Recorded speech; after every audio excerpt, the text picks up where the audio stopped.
Hi everyone, good morning. I am Deepshika and I welcome you all on my YouTube channel. तो आज की ये video होने वाली है मेरे लिए और आपके लिए मीन्स हम दोनों के लिए ये वीडियो बहुत ही इम्पोर्टेंट होने वाली है because I am thinking to start teaching on YouTube. Basically वो सब्जेक्ट्स जो मैं करंटली स्टडी कर रही हूँ, करंटली मैं रीड कर रही हूँ, वो सब्जेक्ट्स मैं पढ़ाने की सोच रही हूँ। तो इससे अब हम दोनों लोगों का फ़ायदा है। अब क्या फ़ायदा है कि अब मेरा क्या फ़ायदा है कि जो सब्जेक्ट्स मैं पढ़ रही हूँ उसको अगर मैं आपको पढ़ाऊँगी, आपको बताऊँगी तो इससे मेरी कंसेप्चुअल क्लैरिटी और भी अच्छी हो जाएगी। एंड सेकंड थिंग आपका ही फ़ायदा है कि आपको भी वो सब्जेक्ट्स बहुत ही अच्छे से क्लियर हो जाएंगे, समझ में आ जाएंगे, क्योंकि लॉ के सब्जेक्ट्स ऐसे भी समझ में जल्दी नहीं आते हैं किसी को। बोलते हैं ना, law is for not layman. तो क्योंकि इसके वर्ड्स, इसके टर्म्स इतने डिफ़िकल्ट होते हैं कि वो जल्दी किसी को समझ में नहीं आते हैं। तो दैट्स वाई ये मेरे और आपके दोनों के लिए ये वीडियो बेनिफिशियल होने वाला है। तो बेसिकली आज की क्लास जो होगी वो एक इंट्रोडक्टरी क्लास होगी जिसमें मैं एक टॉपिक उठा रही हूँ और वो मैं आपको उस टॉपिक के बारे में बताऊंगी। तो अब ये वीडियो देखने के बाद आपको मुझे कमेंट सेक्शन में बताना है कि क्या मैंने कॉन्सेप्ट्स आपको ठीक तरीके से बताए, क्या मैं आपको कॉन्सेप्ट समझा पाई कि नहीं समझा पाई। If yes then it is all well and good, and if it is no then please मुझे सजेशन चाहिए कि मैं इसे और कैसे इम्प्रूव कर सकती हूँ और इसे सही कैसे कर सकती हूँ। और so for all these I need your feedback. तो प्लीज़ पसंद आया तो भी, नहीं पसंद आया तो भी मुझे कमेंट सेक्शन में ज़रूर बताइएगा, अपना फीडबैक ज़रूर दीजिएगा। एंड अभी तो मैं ये सोच रही हूँ कि मैं एवरी संडे वीडियोस अपलोड करूँगी बिकॉज सैटरडे संडे ही मैं 2 दिन फ्री रहती हूँ। तो सैटरडे को मैं रिकॉर्ड करूँगी and after editing and all मैं संडे को इसे अपलोड करूँगी। बट आगे इफ़ इट वर्क्स तो मैं I will upload twice a week. तो अब बिना देरी किए लेट्स स्टार्ट। ज़्यादा देर के सेशन आज के नहीं होंगे। आज के मुश्किल से 20-30 मिनट में जितना भी बोल लूँ अब आपके सामने। रेंडमली मैं एक टॉपिक उठा रही हूँ। So let's start. Let me present.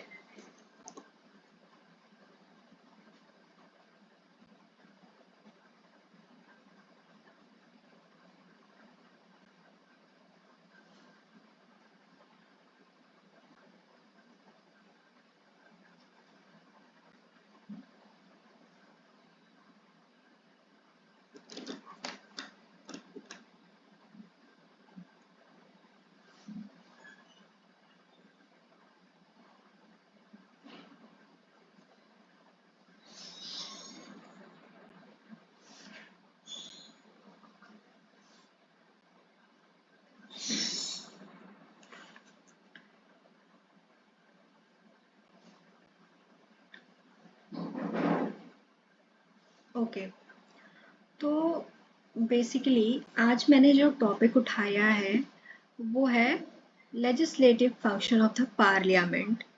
कि as we all know that government के 3 ऑर्गन्स होते हैं, लेजिस्लेचर, एग्जीक्यूटिव एंड जुडिशरी, जिसमें से लेजिस्लेचर का काम होता है लॉज बनाना। ठीक है। तो अब लेजिस्लेचर भी दो होती है हमारी, union legislature and state legislature. तो आज हम इस यूनियन लेजिस्लेचर के बारे में पढ़ेंगे कि जो सेंटर में जो लॉज बनते हैं, और सेंटर की लेजिस्लेटिव बॉडी हमारी क्या है, वो पार्लियामेंट है। And we all know that कि parliament consist of president, Lok Sabha and Rajya Sabha, president plus 2 houses. तो आज की इस वीडियो में हम पढ़ेंगे कि पार्लियामेंट में अगर कोई लॉ बनना होता है तो उसकी प्रोसीजर क्या है, पार्लियामेंट कैसे वर्क करती है। ठीक है। तो let's start. The most important function of the parliament is making of laws. तो पार्लियामेंट का सबसे इम्पॉर्टेंट फंक्शन जो होता है वो मेकिंग ऑफ लॉज होता है। मीन्स पार्लियामेंट का सबसे इम्पॉर्टेंट काम जो होता है वो लॉ को बनाना है। अब जो लेजिस्लेटिव प्रोसीजर है, मीन्स जो लॉ बनाने की प्रोसीजर है, वो पार्लियामेंट में इनिशिएट की जाती है in the form of a bill. वो एक बिल के फॉर्म में इनिशिएट की जाती है पार्लियामेंट में। अब बिल जो होते हैं वो दो तरीके के बिल होते हैं, ordinary bill and bill other than money bill and financial bill.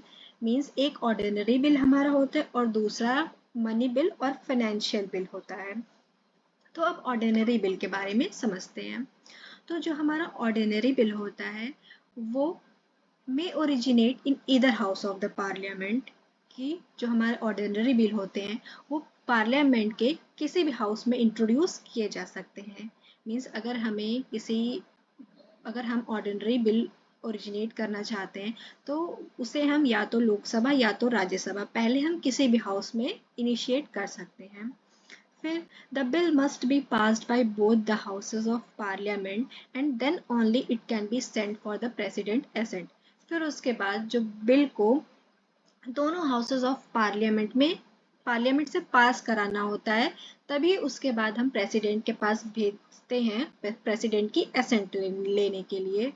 ठीक है, जैसे इफ फॉर एग्जांपल अगर कोई बिल पहले लोकसभा में इनिशिएट किया गया तो पहले वो बिल लोकसभा से पास किया जाएगा, देन उसके बाद पास होने के बाद उसे दूसरे हाउस मीन्स राज्यसभा में भेजा जाएगा। जब वो बिल राज्यसभा से भी पास हो जाएगा तब उस बिल को हम भेजेंगे प्रेसिडेंट के पास for the confirmation for the taking assent of the president के एसेंट के बाद। फिर it becomes a law when it is assented by the president. ये बहुत इंपॉर्टेंट एक पॉइंट हमारा बन जाता है कि कोई भी बिल लॉ तभी बनता है जब उसे प्रेसिडेंट की एसेंट मिलती है। मीन्स हर बिल को लॉ बनने के लिए प्रेसिडेंट की एसेंट इज मैंडेटरी। बिना प्रेसिडेंट की एसेंट के कोई भी बिल जो है वो लॉ नहीं बन सकता। अब जैसा कि मैंने बताया कि हर बिल कोई मतलब किसी भी बिल को दोनों हाउस से पास होना पड़ता है। अब हर हाउस की एक प्रोसीजर है कि किस तरीके से वो बिल पास किया जाएगा। ठीक है, तो सबसे पहले according to the procedure of a house. अब हाउस की क्या प्रोसीजर होती है, ठीक है। अब या तो वो लोकसभा हो या तो वो राज्यसभा हो, दोनों की प्रोसीजर एक ही होती है। ठीक है, तो अब हाउस की प्रोसीजर क्या होती है, बिल को 3 स्टेज से गुजरना पड़ता है। अब उसे हम 3 स्टेज बोलें या 3 रीडिंग्स बोलें, किसी भी बिल को किसी हाउस से पास होने के लिए उसे 3 स्टेज से गुजरना पड़ता है, जिसे हम कॉमनली रीडिंग्स भी बोलते हैं। ठीक है, जैसा कि लिखा हुआ है। तो सबसे पहला जो first reading, second reading and third reading. तो फर्स्ट स्टेज में मीन्स जो बिल की फर्स्ट रीडिंग होती है उसमें सिर्फ उस बिल को उस पर्टिकुलर हाउस में इंट्रोड्यूस किया जाता है।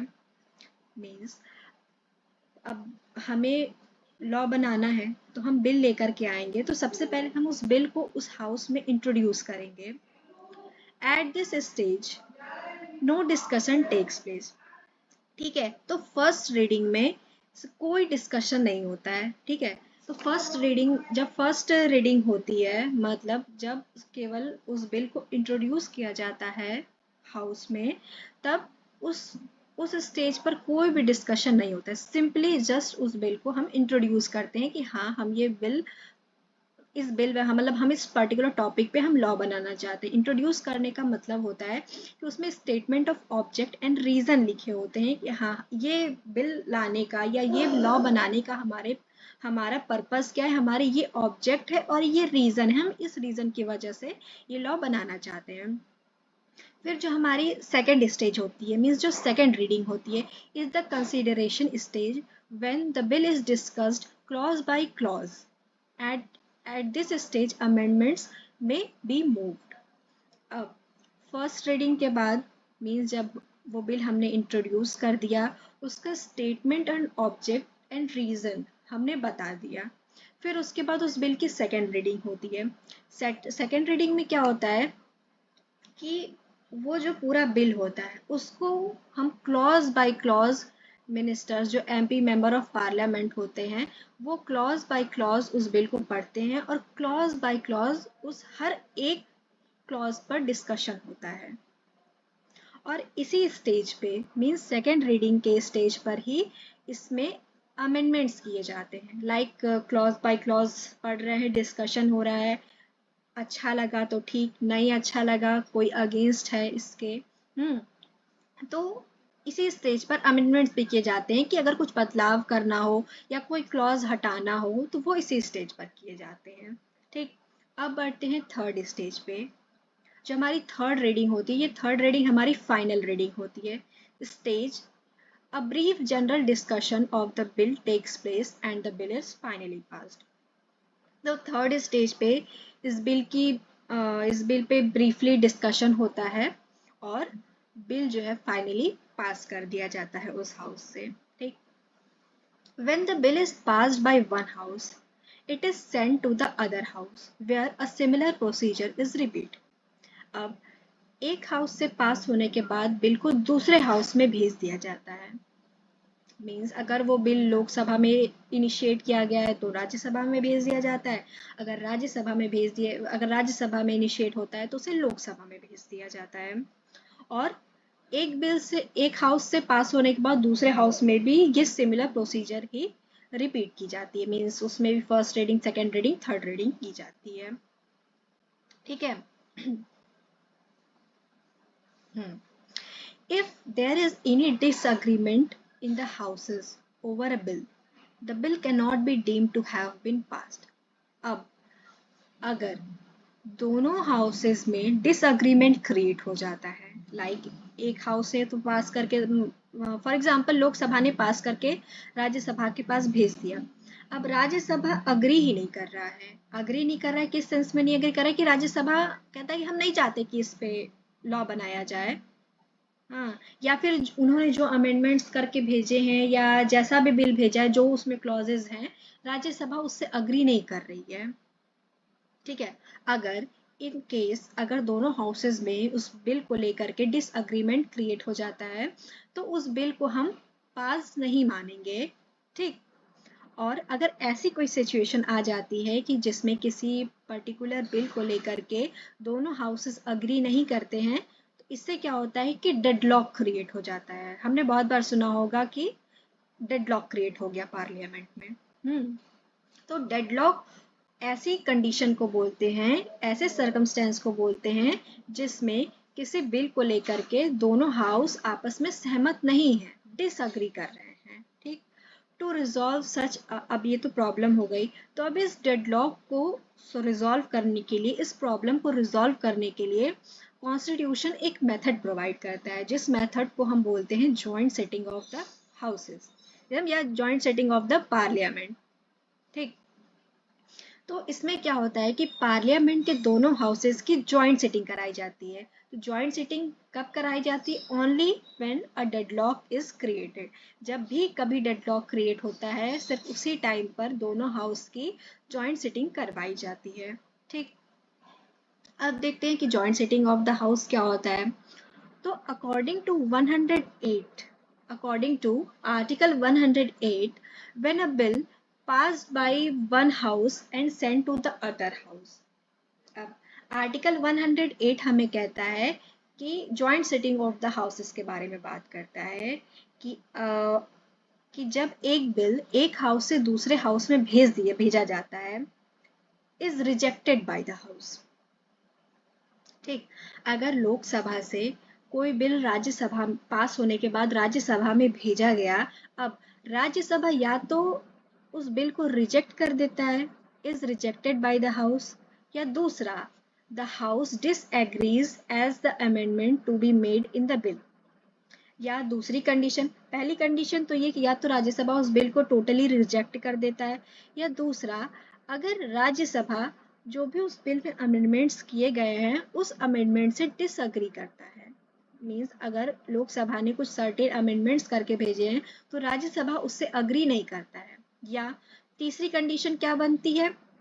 The other house does not pass the bill and more than 6 months have passed, the president may summon a joint sitting of the both houses. अब तीसरी कंडीशन क्या बनती है कि अगर ये ऑर्डिनरी बिल के केस में होता है कि अगर लोकसभा से बिल भेजा गया राज्यसभा में। अब जनरली क्या होता है कि ऑर्डिनरी बिल के केस में अ, दोनों हाउसेस जो हैं किसी भी बिल को अपने पास 6 मंथ्स के तक के लिए रख सकता है। मीन 6 मंथ्स के अंदर ही अंदर उस बिल को उस हाउस से पास होना होता है। ठीक। अब अगर लोकसभा से बिल पास होकर के राज्यसभा में गया और 6 महीने बीत गए, ठीक है, 6 महीने बीत गए और राज्यसभा ने उस बिल को पास ही नहीं किया। ठीक। 6 महीने बीत गए, उस पर ना कोई डिस्कशन हो रहा है ना कुछ हो रहा है, उसने वो बिल पास ही नहीं किया। ठीक है। तो इन 3 सिचुएशन में, इन 3 कंडीशन में प्रेसिडेंट जो है मे समन और joint sitting of the both houses. तो इस केस में प्रेसिडेंट जो है दोनों हाउसेस की जॉइंट सिटिंग बुला सकते हैं। अब देखिए यहाँ पर ये हमारा एक एमसीक्यू बन जाता है कि बोथ हाउसेस की means joint sitting of the both houses कौन बुलाता है। तो प्रेसिडेंट, इसका आंसर होगा प्रेसिडेंट, प्रेसिडेंट बुलाते हैं। ठीक है। ये यहाँ पे ये डिफरेंस क्या होता है, क्योंकि 2 क्वेश्चन बन जाते हैं कि दोनों हाउसेस की जॉइंट सिटिंग कौन बुलाता है, और जब जॉइंट सिटिंग होती है तो उस सेशन को प्रिसाइड कौन करता है। क्वेश्चन हमारा बनता है ना कि who presides the joint sitting of the parliament. ठीक। तो जब प्रिसाइड करने की बात होती है, मीन्स उसका नेतृत्व करने की बात होती है, तो वहां पर होता है speaker of the Lok Sabha. Lok Sabha उस जो भी मीटिंग होती है उस मीटिंग को वो प्रिसाइड करते हैं, लेकिन बुलाता कौन है, बुलाते प्रेसिडेंट है। ठीक। तो अब आगे बढ़ते हैं।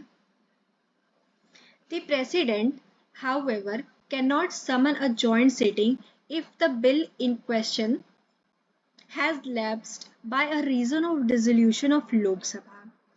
If the dissolution takes place after the president has notified his intention to summon a joint sitting, such sitting will held notwithstanding the dissolution.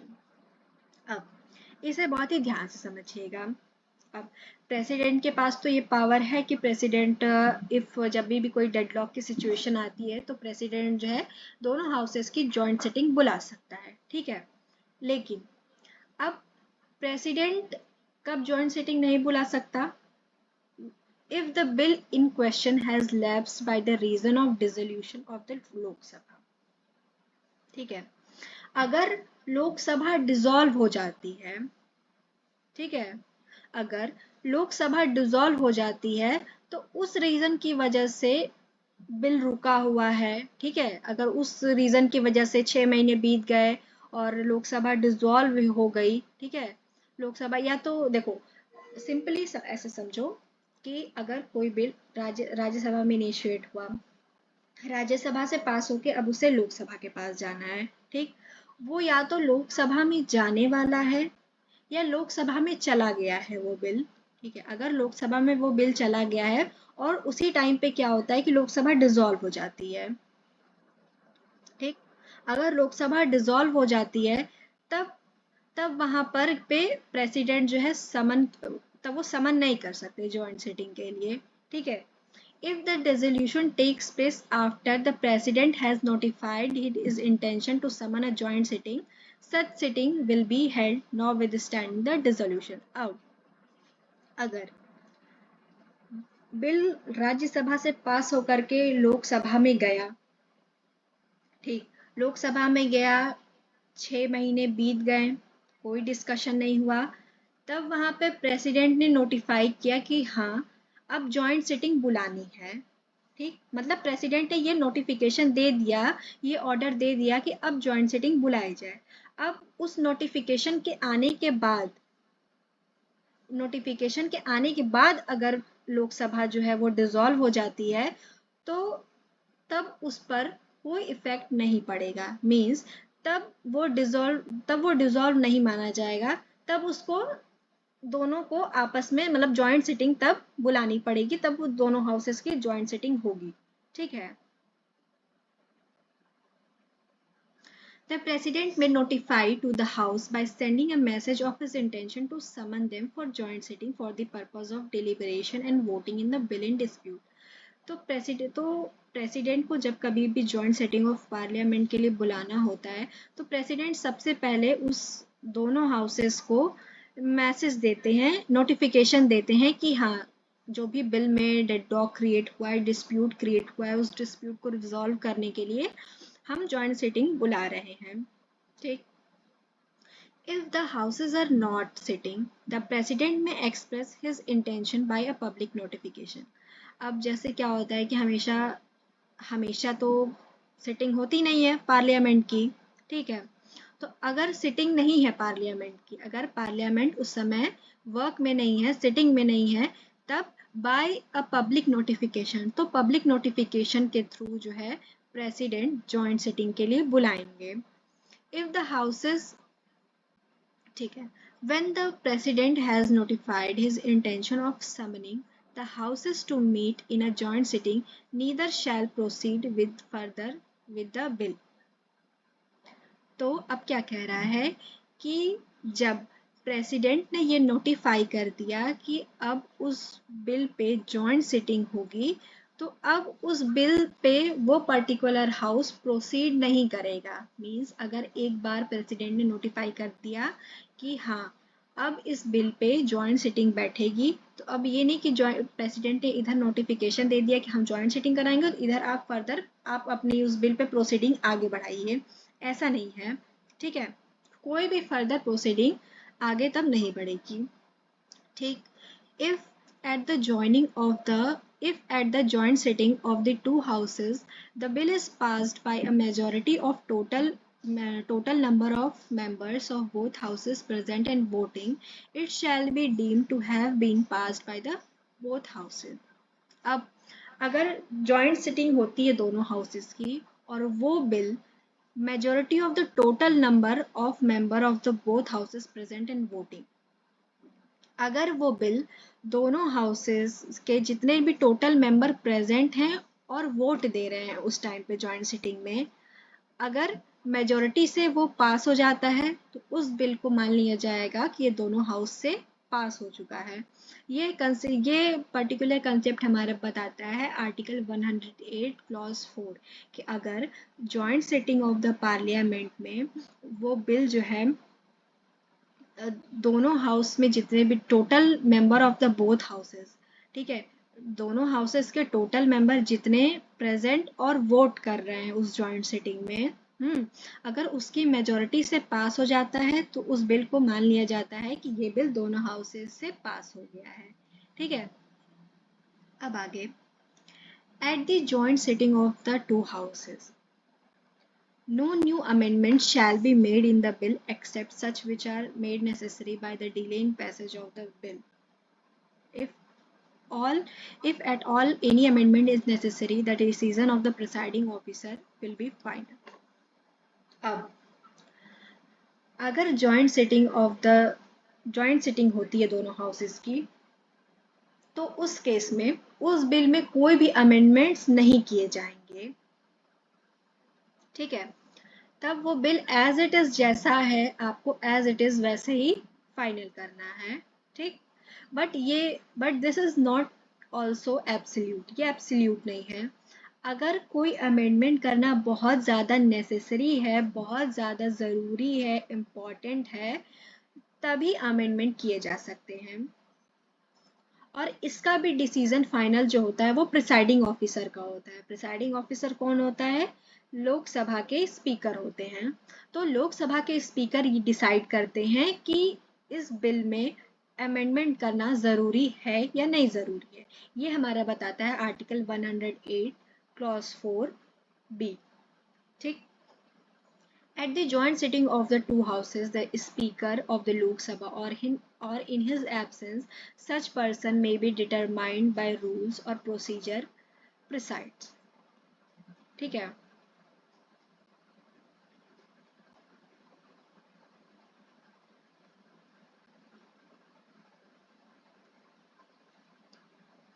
अब आगे बढ़ते हैं।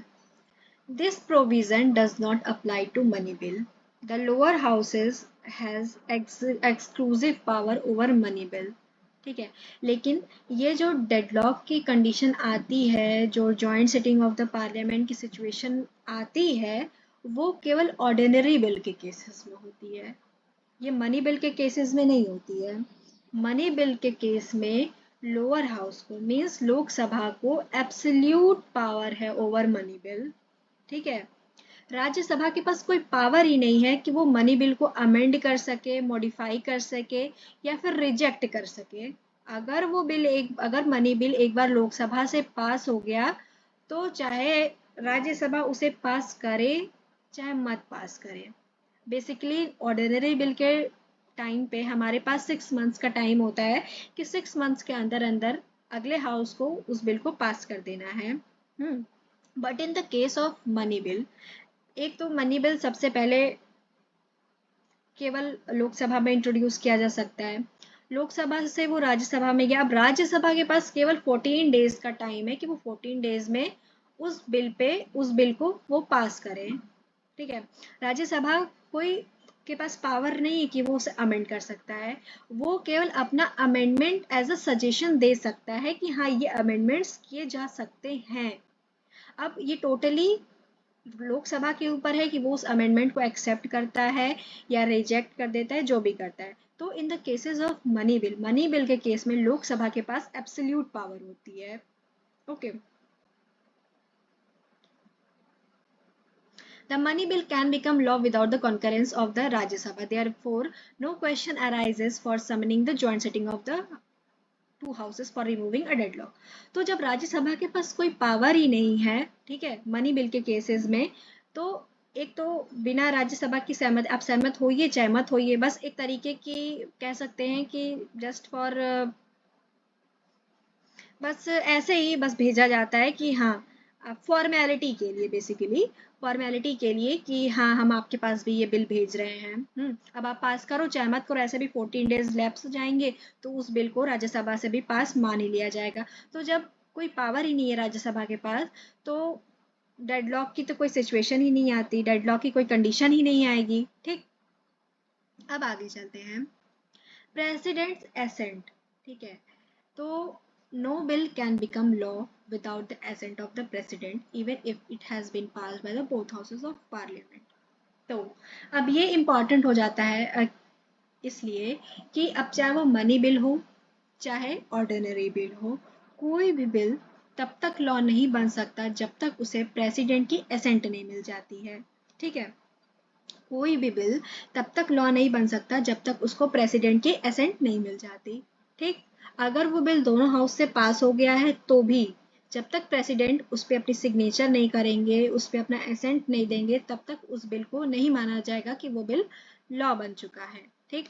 अब article 111 says that when a bill has been passed by both houses of parliament, अगर तो article 111 ये कहता है कि अगर कोई भी बिल दोनों हाउसेस से पास हो जाता है जब, तो उसे प्रेसिडेंट के पास भेजा जाता है प्रेसिडेंट की एसेंट के लिए। ठीक। तो अब जब प्रेसिडेंट की एसेंट के लिए भेजा जाता है तो उस केस में प्रेसिडेंट क्या कर सकते हैं? पहली चीज, give assent to the bill, या तो वो उस बिल को एसेंट अपनी दे सकते हैं। दूसरा, ही में विद होल्ड इज एसेंट, वो उस बिल को कुछ टाइम के लिए अपने पास विद होल्ड कर सकते हैं। ठीक है। मतलब उनको सोचना विचारना जो भी मतलब करना हो, इस वजह से वो कुछ टाइम के लिए उस बिल को विद होल्ड कर सकते हैं। सी, he may return a bill if it is not a money bill to the house for reconsideration with or without a message suggesting such amendments as may recommend. अब तीसरा, वो उस bill को return कर सकते हैं if it is not a money bill, अगर वो बिल मनी बिल नहीं है तो वो उस बिल को रिटर्न कर सकते हैं। अब क्यों ऐसा क्यों है कि वो बाकी बिल, ऑर्डिनरी बिल को वो वापस भेज सकते हैं लेकिन मनी बिल को वापस क्यों नहीं भेज सकते हैं? तो ऐसा इसलिए होता है क्योंकि मनी बिल को इंट्रोड्यूस करने के लिए, जैसे मनी बिल को लोकसभा में, मनी बिल सिर्फ लोकसभा में इंट्रोड्यूस होता है, तो मनी बिल लोकसभा में इंट्रोड्यूस करने के लिए ही प्रेसिडेंट के रिकमेंडेशन की जरूरत होती है। ऑर्डिनरी जो हमारे बाकी सारे बिल्स होते हैं वो आप ऐसे ही इंट्रोड्यूस कर दीजिए, उसके लिए प्रेसिडेंट की रिकमेंडेशन की जरूरत नहीं होती है। लेकिन मनी बिल को लोकसभा में इंट्रोड्यूस होने के लिए प्रेसिडेंट के रिकमेंडेशन की ज़रूरत होती है। वो बिना प्रेसिडेंट के रिकमेंडेशन के मनी बिल लोकसभा में इंट्रोड्यूस नहीं किया जाता है। So this is the reason कि हमें अगर प्रेसिडेंट की रिकमेंडेशन पहले ही मिल चुकी है तो प्रेसिडेंट वापस से उसे रिटर्न करके क्या करेंगे? प्रेसिडेंट तो पहले ही अग्री होंगे उस bill pay. So this is the reason कि अगर वो मनी बिल नहीं है तो प्रेसिडेंट उसको वापस भेज देंगे फॉर द रिकन्सिडरेशन कि आप इसको एक बार फिर से रिकन्सिडर करिए।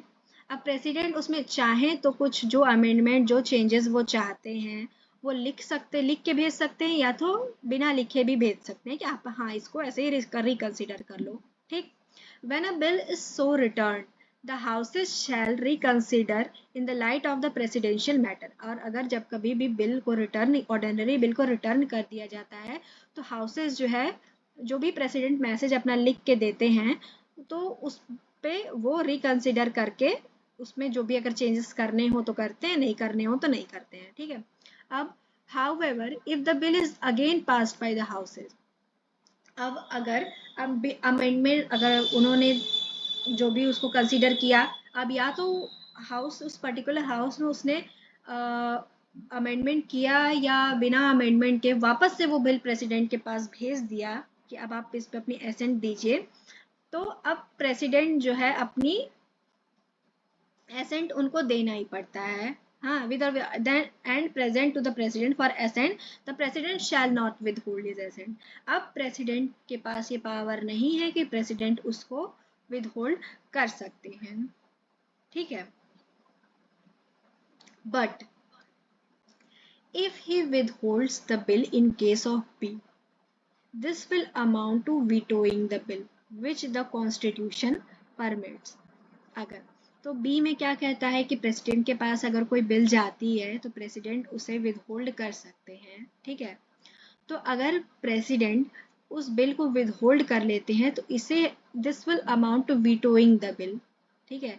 इसे हम वीटोइंग द आपने वीटो पावर के बारे में पढ़ा होगा, तो इसे हम वीटोइंग द बिल कहते हैं जिसे कॉन्स्टिट्यूशन परमिट करता है। मतलब ये कॉन्स्टिट्यूशन से पावर मिलती है प्रेसिडेंट को कि वो उस बिल को विदहोल्ड कर सकता है।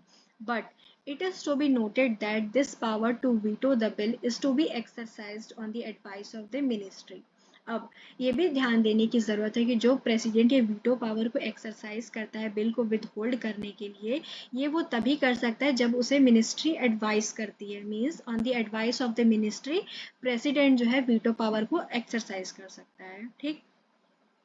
It is indeed unthinkable that the government would wish to veto bills for the passage of which it was responsible. In England, a similar power was vested in the Crown to give assent to the bill, but it has now fallen in disuse, and as matter of convention, he assents to a bill on ministerial advice. But if the President does not veto the bill, it sends to the House for the reconsideration। The power of veto is gone. तो basically यही कह रहे हैं कि president के पास अगर कोई bill जाता है तो प्रेसिडेंट या तो उस बिल को उस पर अपनी एसेंट दे दे या फिर उस बिल को विदहोल्ड कर ले। ठीक है। या फिर अगर वो मनी बिल के अलावा कोई और बिल है तो उस पे वो उसको वापस करके उसको रिकंसिडरेशन के लिए वो भेज सकता है। ठीक। रिकंसिडरेशन के लिए वो चाहे अपना अमेंडमेंट लिख के भेजे चाहे बिना लिखे भेजे, अगर वापस भेज देते हैं तो वो हाउस उस पर डिस्कशन करके उस कंसीडर करके प्रेसिडेंशियल मैसेज को कंसीडर करके अगर वो कुछ चेंजेस करना चाहे तो कर दे, ना करना चाहे तो ना करे। ठीक। तो ये हमारी प्रोसेस थी ऑर्डिनरी बिल की। अब इसके आगे हमारा मनी बिल है।